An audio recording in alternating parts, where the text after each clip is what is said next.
Young Man Views, have you read Screwtape Letters by C.S. Lewis? Yes, I read part of it, but I didn't read all of it, but the parts that I read, it's very insightful. It's very insightful. It shows you how the enemy schemes and moves through the world and deceives and lies, and everyone just falls into it. Everyone falls for it.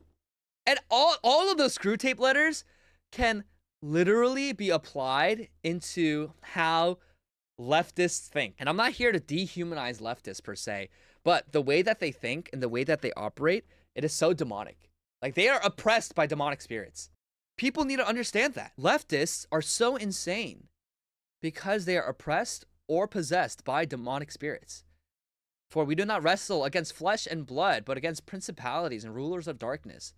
We wrestle against, yes, flesh and blood. Like, there are actual real enemies that we have, but the real enemy, the true enemy behind all of it is Satan. And so when people are doing what they do, when these woke ideologues are rioting on the streets and advocating and celebrating killing their own babies, wanting to mutilate children, and mourning for the deaths of rapists and serial killers, it's not that they don't know what they're doing. They know what they're doing. It's just they are guided by demonic spirits.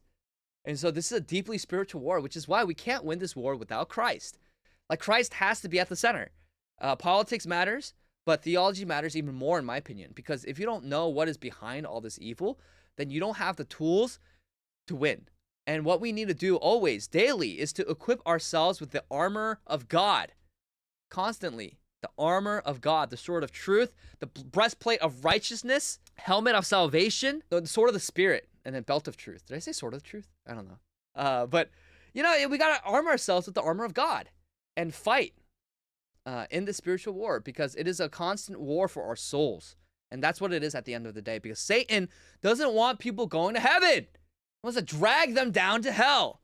So we gotta fight. We gotta be vigilant. We gotta always renew our minds and not conform to the patterns of this world. And that even applies to the right wing, where as a response and a knee-jerk reaction to the crazy vapid wokeness, there is the red pill.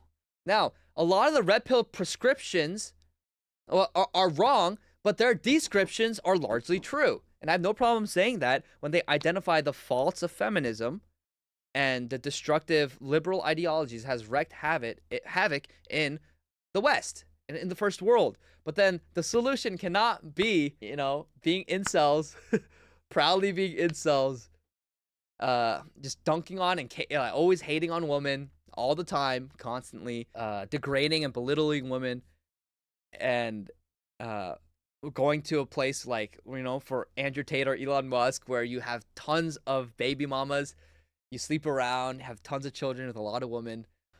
That can't be the solution. Like, it has to be biblical, right? It has to be biblical. You gotta live by the truth of God's word. That's what we gotta do.